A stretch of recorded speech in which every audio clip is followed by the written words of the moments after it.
Radha Vallabh group of institution के YouTube channel पर आप सभी का स्वागत है। आज हम लोग सिविल इंजीनियरिंग फाइनल ईयर के एक subject design of steel and machinery structure का चैप्टर रूफ ट्रसेस के बारे में हम लोग पढ़ेंगे। रूफ ट्रसेस के बारे में जानेंगे। सबसे पहले जानेंगे कि रूफ ट्रस क्या होती है। रूफ ट्रस मतलब छत की कैंचियाँ। छत पर छज्जा जो होता है उसको बनाने के लिए जो ट्रस बनाई जाती है, कैंचियाँ बनाई जाती है, उसे हम रूफ ट्रस कहते हैं। ये ज़्यादातर आप लोगों ने देखा होगा कि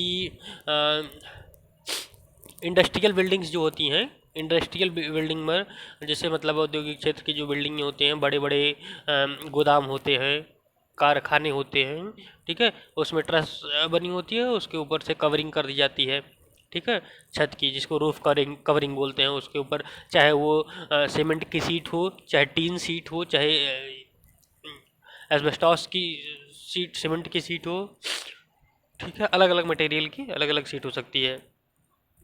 तो रूफ ट्रस क्या होती है, पहले जानेंगे ट्रस क्या होती है।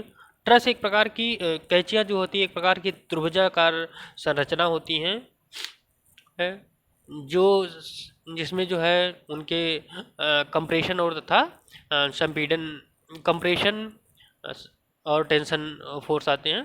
तो ट्रस में जो बेंडिंग मोमेंट होता है ईच मेंबर में 0 होता है। तो ट्रस की सबसे पहली डेफिनेशन क्या होगी, ये त्रिभुजाकार संरचना है जिसमें या तो कंप्रेशन फोर्स आता है या तो टेंशन फोर्स आता है। बाकी बेंडिंग मोमेंट इंड्स पर होता है, लेकिन मेंबर में बेंडिंग मोमेंट की वैल्यू 0 होती है। और जब रूफ स्टील स्ट्रक्चर की बात करेंगे तो यही ट्रसेस जो होंगी, यही ट्रस जो होगी आपका बनी होगी स्टील स्ट्रक्चर, इस्पात का बनी होगी। तो कैंचियाँ त्रिभुजाकार की बनी हुई इस्पात की ऐसी संरचना होती हैं जिन पर अच्छी भार लगा होता है और वह बाह्य भार को रोकने में सहायक होता है। अच्छी भार में दोनों भार होते हैं। ये तो एक्सियल लोड में दोनों फोर्स होंगे, टेंसाइल फोर्स होगा, कंप्रेसिव फोर्स होगा। हमने पहले भी बताया है टेंसाइल फोर्स क्या होता है। टेंसाइल फोर्स जो होता है, टेंसाइल फोर्स में आप देखे होंगे वो या तो कंप्रेसिव होगा, सॉरी, टेंसाइल फोर्स में एक्सियल फोर्स जो होता है, एक्सियल फोर्स वो होता है, दोनों फोर्स होंगे, या तो कंप्रेसिव होगा या तो टेंसाइल होगा। कंप्रेसिव क्या होता है, मतलब किसी भी अवयव के पर लगने वाला ऐसा बल जो उस अवयव को किन्हीं दो बिंदुओं को के बीच की दूरी को कम करने का प्रयास करे, या दूसरे शब्दों में ये कह सकते हैं किसी अवयव पर लगने वाला ऐसा बल, जो ऐसा भार जो अवयव के किन्हीं दो कणों के बीच की दूरी को कम करने का प्रयास करें, उसे संपीड़न फोर्स कहते हैं या कंप्रेशन फोर्स कहते हैं। और ऐसा भार जो किसी अवयव ऐसा भार या ऐसा बल जो किसी अवयव के दो कणों के बीच की दूरी को बढ़ाने का प्रयास करे, तो उसे कहते हैं हम लोग टेंसाइल फोर्स कहते हैं, ठीक है। और ये कंप्रेसिव और टेंसाइल फोर्स जो होता है, इन्हीं को हम लोग कहते हैं कंबाइंड रूप से एक्सियल लोड, एक्सिस के अलोंग लगने वाला लोड, ठीक है। अब ये जो होता है संरचना पर आने वाले अच्छी भोर को, जो कैंची होती है वो अपनी संरचना पर आने वाले अच्छी भार को वहन करती है तथा जो बाहर से बाहर रखता है उसको रोकने का प्रयास भी करती है, ठीक है। तो इस हिसाब से अब जानेंगे ट्रसों का उपयोग। हमने बताया अभी पहले भी, ट्रसों का उपयोग औद्योगिक इमारतों के बिल्डिंगों छतों को बनाने के लिए किया जाता है, उपयोग में लाया जाता है। अगली चीज़ है ट्रस या कैंचियाँ जो होती हैं उनका उपयोग क्षैतिज समतल पर आने वाले भार एवं दीवारों को रोकने के लिए भी किया जाता है। अब अगली चीज आएगी कंपोनेंट ऑफ ट्रस या टर्म्स यूज्ड इन ट्रस। छतों के ट्रस में प्रयोग किए जाने वाले शब्द ऐसे कह सकते हैं। ढालू छत के कंपोनेंट्स, दो कंपोनेंट्स होते हैं। एक अगर ढालू छत है तो एक होगी स्टील रूफ ट्रस होगी, एक ट्रस का कवरिंग होगी। एक ट्रस होगी, हमने बताया ना, औद्योगिक जो इमारतें बनती हैं उनके छतों पर ट्रस लगाई जाती है और छतों को ढकने के लिए कवरिंग लगाई जाती है, ठीक है, आवरण। सबसे पहला कंपोनेंट जो होता है इसमें पर्लिन होता है। पर्लिन क्या होता है, पर्लिन एक प्रकार का हॉरिजॉन्टल मेंबर होता है जो दो एडजेसेंट ट्रसों के बीच में लगता है। ठीक है, पर्लिन किसे कहते हैं, horizontal beam spanning between the two adjacent trusses है, या हिंदी में कहेंगे तो दो ट्रसों को आपस में मिलाने वाली धरन को पर्लिन कहते हैं। तो पर्लिन बेसिकली एक प्रकार की क्या होती है, एक प्रकार की बीम ही होती है। ठीक है, ये पर्लिन भी क्या होती है, एक प्रकार की बीम होती है। बीम की डिफिनेशन हम आप जानते हैं, बीम बीम ऐसा स्ट्रक्चरल मेंबर होता है जो अपने ऊपर आने वाले वर्टिकल लोडों का वहन करता है। बीम भी कई प्रकार की होती है, तो पर्लिन भी एक मतलब एक प्रकार की समझिए बीम ही होती है। पर्लिन बीम जैसे कई प्रकार की होती है, सिंपली सपोर्टेड बीम होती है, फिर आपकी कैंटिलीवर बीम होती है, कंटिन्यूअस बीम होती है, फिक्स्ड बीम होती है, ओवरहैंग बीम होती है, ठीक, प्रॉप्ड कैंटिलीवर होती है। तो ये जो पर्लिन होती है वो एक प्रकार से समझिए कंटिन्यूअस बीम होती है जो वो दो या दो से अधिक ट्रसों को आपस में मिलाती है। आपको अगर देखना है तो ये देख लीजिए फिगर में, ये इस तरह का स्ट्रक्चर है, जो इस तरह से स्ट्रक्चर आपको दिख रहा है, ये तो आपका ट्रस है, पहली ट्रस, ठीक है, दूसरी ट्रस, तीसरी ट्रस, ठीक है, चौथी ट्रस, पांचवी ट्रस, ये ट्रस है।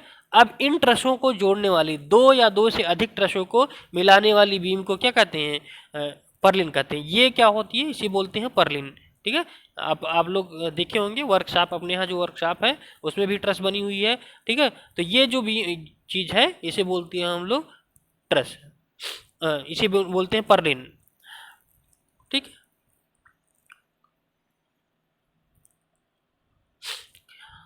अब देखिए अभी बताया, यह एक प्रकार की अनुवृत्त धरण है जो टॉप कार्ड के लंबवत विभिन्न टॉप कार्ड पर सपोर्ट करती हुई टॉप कार्ड की लंबाई के लंबवत निर्धारित दूरी पर डाली जाती है। कंटिन्यूअस बीम होती है और एक ही नहीं, दो ही नहीं, दो से अधिक कार्डों को भी मिलाती है। अब टॉप क्या कार्ड क्या होती है, टॉप कार्ड के बारे में भी आप लोग जानेंगे, बॉटम कार्ड क्या होती है, टॉप कार्ड क्या होती है, ठीक है, ये भी जानेंगे।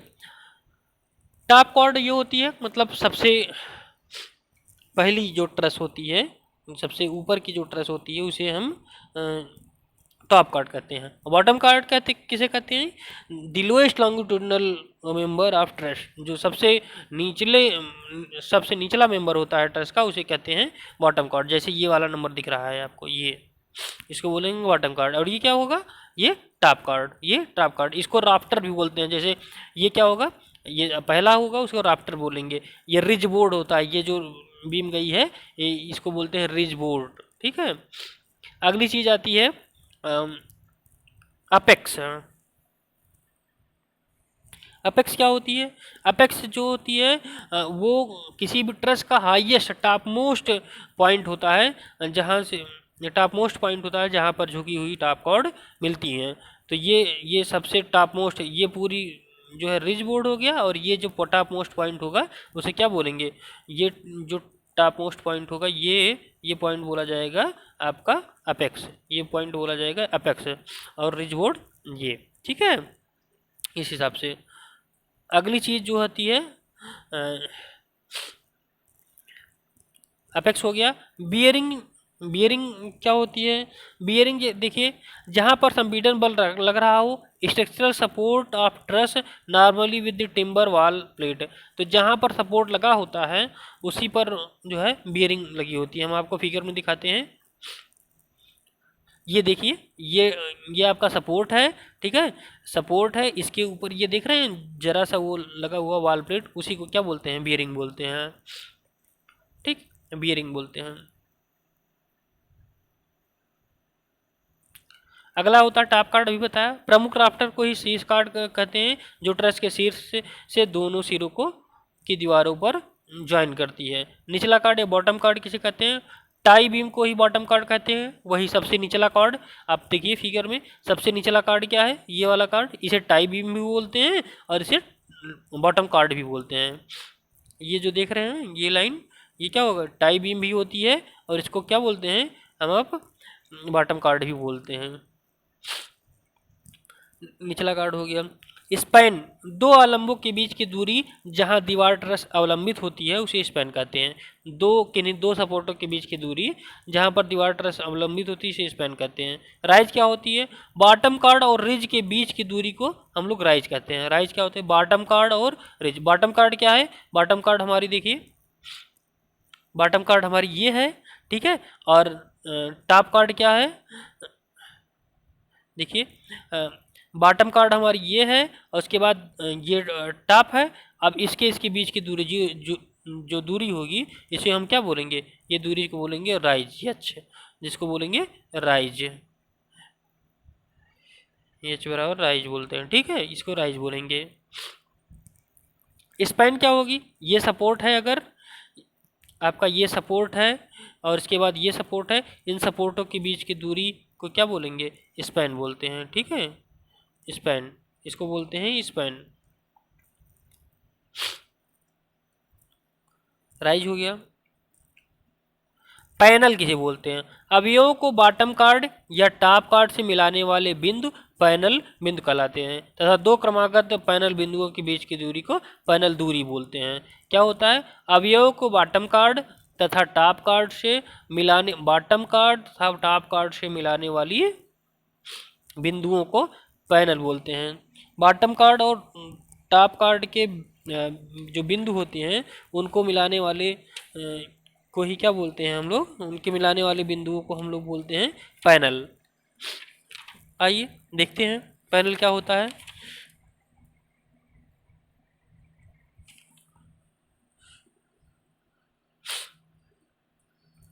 ये बॉटम कार्ड है और ये आपका देखिए यहाँ से ये बॉटम कार्ड है, ठीक है, ये हमारा टॉप कार्ड है। इनको मिलाने वाले बिंदु ये हो गए, ये हो गए, इस तरह से ये हो गए और इनके बीच की दूरी को ही क्या कहते हैं? ये दूरी को क्या कहेंगे हम लोग? पैनल कहेंगे, पैनल दूरी, ठीक है, पैनल दूरी कहते हैं। स्पैन हो गया, पैनल दूरी। स्ट्रट, तिरछे एवं झुके हुए अवयव जिन पर संपीड़न भार आ रहा होता है उसे स्ट्रट कहते हैं। तिरछे और झुके हुए अवयव जिस पर संपीड़न भार आ रहा होगा ये तिरछे होंगे और झुके हुए अवयव होंगे जिस पर संपीड़न भार आ रहा होगा। हम दिखा रहे हैं आपको, ये देखिए तिरछा होगा ये और क्या है? झुका हुआ भी है, जिस पर संपीड़न भार आ रहा होगा उसको क्या बोलेंगे हम लोग? हम लोग बोलेंगे उसे स्ट्रट। रिज क्या होता है? जिस शीर्ष बिंदु पर दो प्रमुख राफ्टर आकर के मिलते हैं उसे हम लोग कहते हैं रिज। ये देखिए आप, रिज, दो प्रमुख राफ्टर आकर मिल रहे हैं, ये क्या होगा? रिज बोर्ड हो गया, तो इसी को रिज बोलते हैं, ठीक है। बे, क्रमागत रूप से ट्रसों के बीच की दूरी बे कहलाती है। दो ट्रसों के बीच की दूरी जैसे पैनल बिंदु हो गया वैसे ट्रस।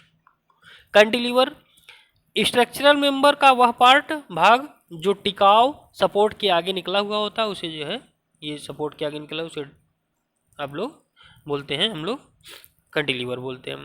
कैंटिलीवर स्टड, वेब जो बियरिंग के ऊपर बॉटम कार्ड को टॉप कार्ड से जोड़ता है उसे कैंटिलीवर स्टड कहते हैं। वेब क्या हो गया? अब देखिए ये कैंटिलीवर स्टड हो गया आपका।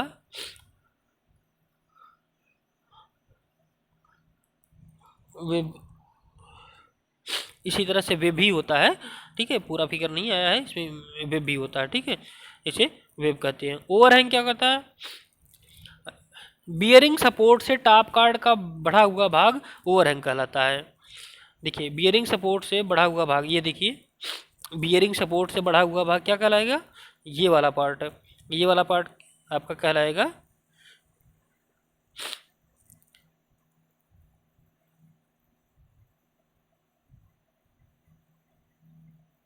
ये देखिए ये ओवरहैंग हैंग कहलाएगा।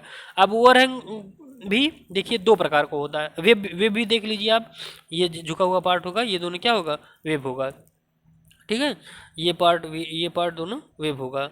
आइए आगे देखते हैं, ये दोनों वेब्स होंगे। ये देखिए ये झुका हुआ, ये भी झुका हुआ है, ये भी झुका हुआ है, ये दोनों वेब होगा, ये भी वेब होगा, ठीक है। अब देखिए ओवरहैंग आपका ये होगा। ओवरहैंग में दो चीज़ें होती हैं। पहला होता है ओवरहैंग में, देखिए आप, वो रंग प्लम कट होता है, वर्टिकल कट जो होता है, और स्क्वायर कट जो होता है परपेंडिकुलर। प्लम कट क्या होता है वो रंग का, आइए फिगर में देखते हैं। प्लम प्लम कट ये होता है, देखिए अगर ये जो वर्टिकल कट रहा है, यही देखिए ये वर्टिकल की डायरेक्शन में कट रहा है, ठीक है, तो इसको बोलेंगे प्लम कट। अगर यही चीज़ क्या होती आपकी 90 डिग्री पर, 90 डिग्री पर कट रही होती, इसको बोलते हैं स्क्वायर कट। 90 डिग्री पर कैसे कट कर रही होगी, देखिए ये कट ऐसे होता है, ये कट ऐसे होता है, ठीक है, ये होता अगर, तो इसको बोलते हैं 90 डिग्री का कट, ठीक, ये ऐसे होता है, इसको बोलते हैं हम स्क्वायर कट बोलते हैं। तो ओवरहैंग दो प्रकार का होता है, प्लम कट और उसके बाद दूसरा स्क्वायर कट, ठीक। यहाँ देखिए जो बियरिंग थी, बियरिंग यहाँ पर आपको कन्फर्म हो रही है। बियरिंग आप यहाँ देख सकते हैं, सपोर्ट के ऊपर का भाग जो होता है उसे क्या बोलते हैं, बियरिंग। ये देखिए बियरिंग है, ये आपकी बियरिंग लगी हुई है। आइए आगे देखते हैं। ओवरहैंग राफ्टर, राफ्टर में बता भी दिया था, all top incline member it is also known as top card. Web ऐसा भी हो जो टॉप और बॉटम कार्ड को जोड़ता है, त्रिभुजा का ढांचा बनाता है, वेब कहलाता है। ट्रसों के प्रकार, अब बात आती है ट्रस के प्रकार। कितने प्रकार के ट्रस, कई प्रकार के होते हैं। किंग पोस्ट ट्रस होता है, क्वीन पोस्ट ट्रस होता है, फैन ट्रस होता है, क्वाड्रेंगुलर ट्रस रूफ ट्रस होता है, नॉर्थ लाइट रूफ ट्रस होता है, पैरेलल कार्ड रूफ ट्रस होता है, हर्वी ट्रस होता है और प्रेट ट्रस होता है। इस तरह से कई प्रकार के ट्रस होते हैं, आप लोग इसके बारे में जानिए। किंग पोस्ट ट्रस क्या होता है, यह एक सामान्यतः लकड़ी का ट्रस होती है, कभी कभी स्टील की भी बनती है, या स्टील एवं लकड़ी की भी बनी होती है, लगभग 8 मीटर स्पैन की होती है, ठीक है। दूसरा होता है queen post truss. Queen post भी यह सामान्यतः लकड़ी की बनी होती है, यह भी लगभग 10 मीटर स्पैन की होती है। इसी तरह से आप देख लेंगे तो देखेंगे, ये देखिए किंग पोस्ट ट्रस आपका ये हो गया, किंग पोस्ट ट्रस्ट हो गया आपका, दूसरा क्वीन पोस्ट ट्रस्ट हो गया, ये देखिए, ठीक है, queen post, king post, Frank trust जिसकी स्पैनिंग जो है 8 से 10 मीटर होती है फिंक ट्रस्ट की, और होबी ट्रस्ट जिसकी स्पैनिंग जो होती है 6 से 10 मीटर होती है, और क्वीन ट्रस्ट की स्पैनिंग 6 से 9 मीटर तक होती है, किंग पोस्ट की लगभग 6 से 8 मीटर तक होती है। इन्वर्टेड किंग पोस्ट ये है आपकी, ये आपकी इन्वर्टेड किंग पोस्ट है। और उसके बाद ये पिच्ड प्रेट ट्रस्ट होती है, ये पिच्ड हॉबी ट्रस्ट होती है, ये किंग पोस्ट होती है।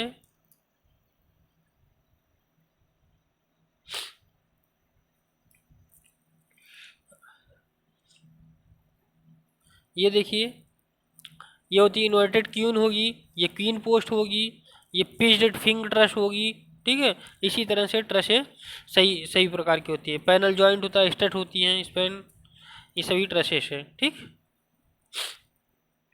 ट्रसों के प्रकार हैं।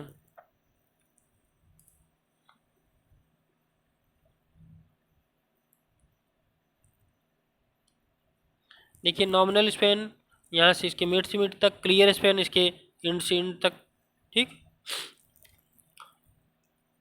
अब बात आती है हमारी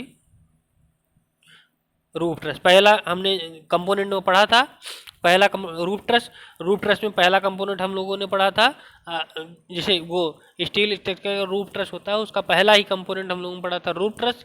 जो ट्रस होता है जो रूफ की ट्रस, दूसरा होता है उस पर जो आवड़ लगाया जाता है जिसको छत कवरिंग या रूफ कवरिंग बोलते हैं। दूसरा टॉपिक हम लोग अब पढ़ने चल रहे हैं।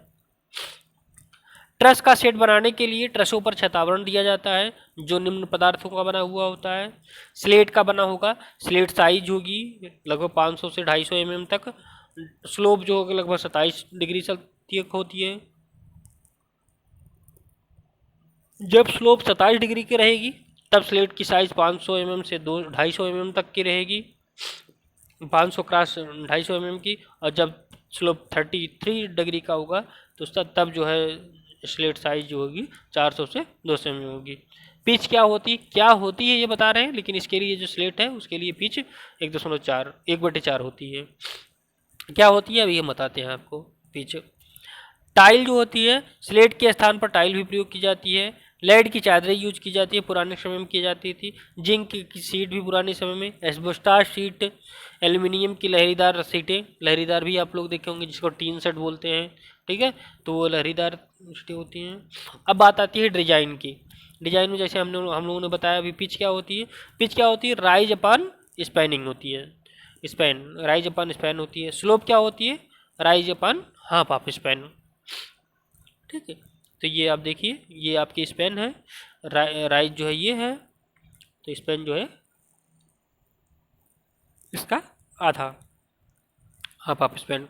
तो थीटा की वैल्यू क्या होती है? वही झुकाव होती है, टेन थीटा। पिच भी हो गई। स्पेसिफिकेशन ऑफ लोड, लोड के लिए कुछ जो है निर्देशिताएं हैं। पहला लाइव लोड जो होता है, if slope of truss is less than 10 degree, अगर ट्रस का जो ढाल है वो 10 डिग्री से कम है, तब लाइव लोड का मान हम लोग जो लेंगे, चल भार का मान जो लेंगे 0.75 किलोमीटर पर मीटर स्क्वायर लेंगे। अगर स्लोप जो है 10 डिग्री से अधिक है, यदि स्लोप 10 डिग्री से अधिक है, तब लाइव लोड का मान हम लोग जो लेंगे, चल भार का मान लेंगे 0.75 माइनस 0.02 कोष्टक के अंदर थीटा माइनस 10 डिग्री किलोन्यूटन पर मीटर लेंगे। ठीक है, लाइव लोड का मान जो है, नोट पे, लाइव लोड का मान 0.4 किलोमीटर से कम नहीं होना चाहिए। लाइव लोड जो है 2 किलोमीटर से 2 न्यूटन मीटर से ज़्यादा अगर हो तो लाइव लोड कैसे कैलकुलेट करते हैं? दो ट्रस का भार इस प्रकार से लिया जाता है, W बराबर 20 प्लस 6.6 एल, यल जो होता है स्पैन ऑफ द ट्रस होता है। दूसरा चीज़ आती है स्नो लोड, बर्फ का भार। स्नो लोड जो है 2.5 न्यूटन पर metre square for 1 mm depth of snow. If slope of truss is more than 50 degree then snow load is the not to be consider. तीसरा होता है डेड लोड या अचल भार। If spacing of truss is 4 metre and pitch is truss 1:4, self weight में be taken है। अगर spacing truss की जो होगी 4 मीटर है और पिच ऑफ ट्रस जो है 1:4 है, तब W का मान L/3 प्लस 6 kg पर मीटर स्क्वायर होगा। ठीक है, और ये होता है प्लान एरिया। प्लान एरिया क्या होता है? स्पेसिंग गुड़े स्पैन। स्पेसिंग मतलब दो ट्रसों के बीच की दूरी, स्पैन मतलब दो सपोर्टों के बीच की दूरी, दोनों का गुणा कर देंगे तो हम लोगों को प्लान एरिया मिल जाएगा। अगला हेडिंग होती है ट्रस की मितव्ययी दूरी, economical spacing of steel roof truss. Truss की मितव्ययी दूरी वह दूरी होती है जिसमें ढाल छत की कीमत न्यूनतम होती है, और इसके लिए एक फार्मूला दिया गया। ठीक है, जो टी की वैल्यू होती है, टी बराबर होता है 2p प्लस आर, जहाँ टी एकल छत की कीमत होती है, सिंगल रूफ की प्रति एकांक क्षेत्रफल पर, प्रति इकाई क्षेत्रफल पर। पी जो होता है परलिन की कीमत होती है पर इकाई के क्षेत्रफल पर। आर जो होता है रूफ कवरिंग की कीमत होती है पर इकाई क्षेत्रफल पर। टी की वैल्यू इसे होती है एकल छत की T 2p plus R, T equal to 2p plus R. अब यहाँ देखिए, यहाँ से आपको कुछ चीज़ें क्लियर होंगी। स्पेसिंग ऑफ ट्रस, देखिए दो ट्रसों के बीच की दूरी, ये एक ट्रस है, दूसरी ट्रस ये है, उनके बीच की दूरी स्पेसिंग ऑफ ट्रस। ठीक है, और ये क्या होगी आपकी? ईवी है, ईवीज पॉइंट होता है। ठीक है, ये वाल बनी हुई है। ठीक है, ऐसे दो वाल बनी हुई है। अब देखिए दो वाल बनी हुई है,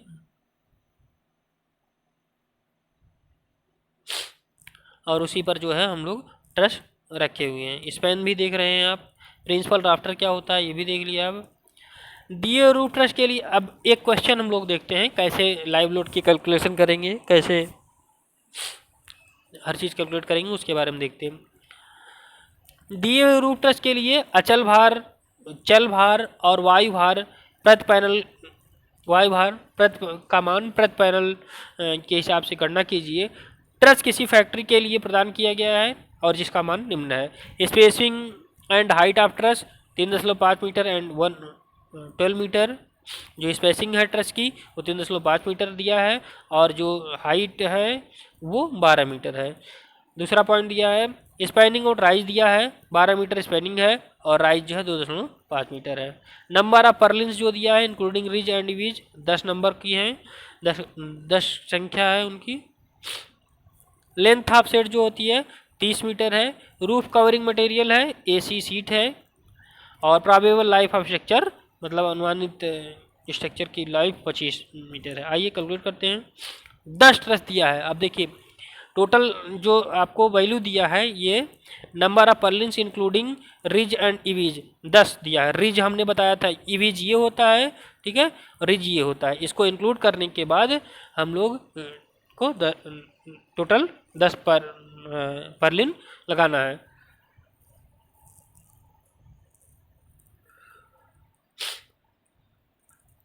देखिए ये होगा आपका एंड पैनल पॉइंट, ये भी होगा एंड पैनल पॉइंट होगा।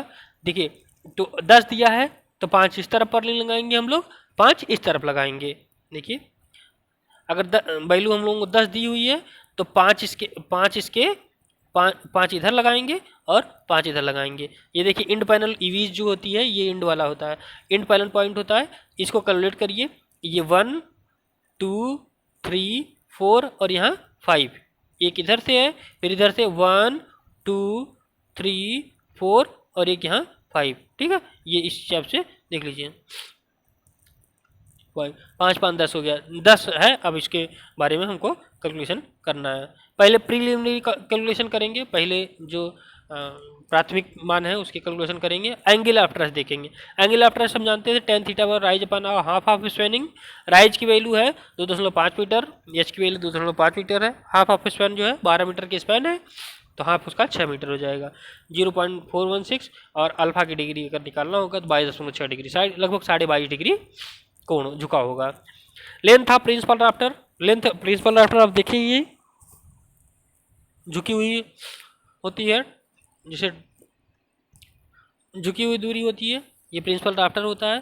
थीटा की वैल्यू हमको पता है, L/2 पता है, H पता है, तो हम कैलकुलेट कर लेंगे। L/2 क्या हो जाएगी, L/2 हमारा 12/2 6 हो जाएगा। 6 का वर्ग पाइथागोरस लगा देंगे, 6 का वर्ग प्लस 2.5 का वर्ग बराबर 6.5 मीटर। जो लेंथ ऑफ प्रिंसिपल राफ्टर आ गया वो भी हमारा आ गया 6.5 मीटर। तीसरा कैलकुलेशन क्या होगा, half of plan area.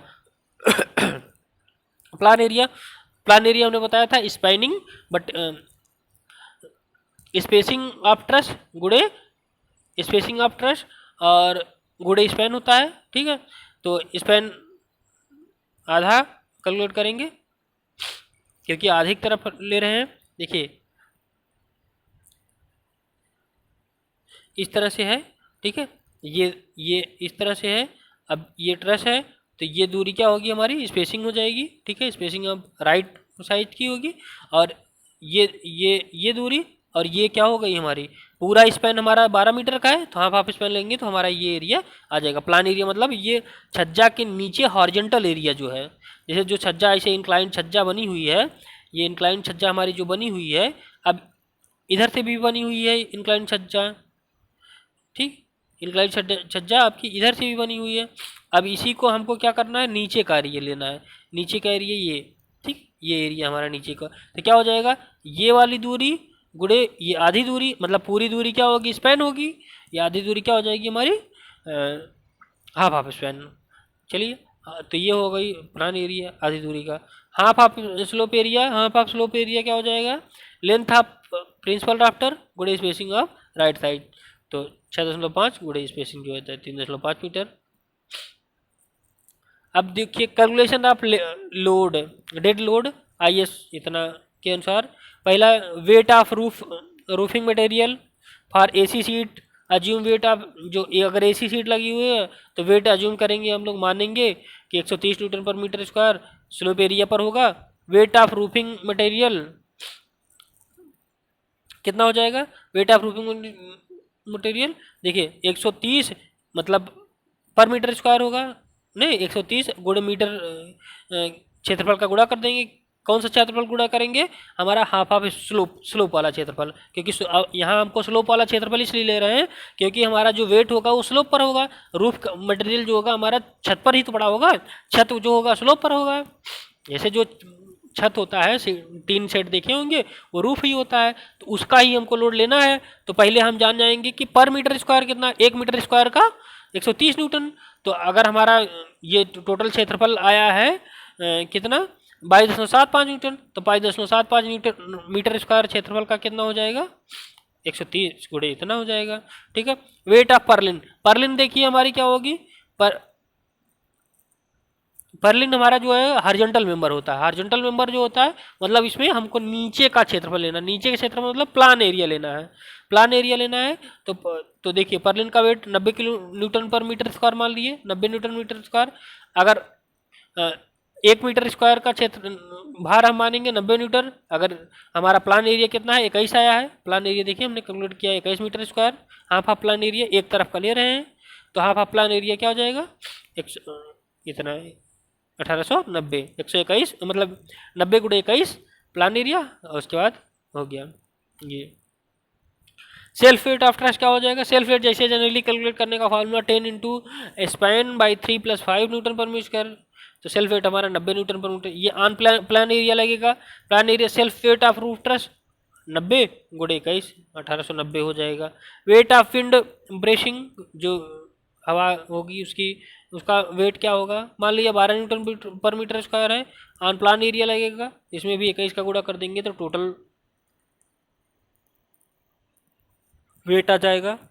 Total dead load हो जाएगा रूफ मटेरियल का लोड प्लस पर्लिन का लोड, फिर सेल्फ वेट, फिर वेल्ड ब्रेसिंग, टोटल कैलकुलेट कर देंगे 6989.5 और वन साइड, एक साइड के लिए 6900। On each side of truss there are a 4 panel point, मतलब दोनों देखिए प्रत्येक साइड में 4 पैनल होंगे और एक ऊपर वाला होगा ना, वो तो अगर पैनल देखा जाए तो 1 2 3 4 5 अगर लगे हुए हैं तो 4 ही पैनल बनेगा ना। देखिए अगर ये 1 2 3 4 5 है तो देखिए एक एरिया, 2 एरिया, 3 एरिया, 4 एरिया, एक तरफ का हो गया, दूसरी तरफ का ऐसे हो जाएगा।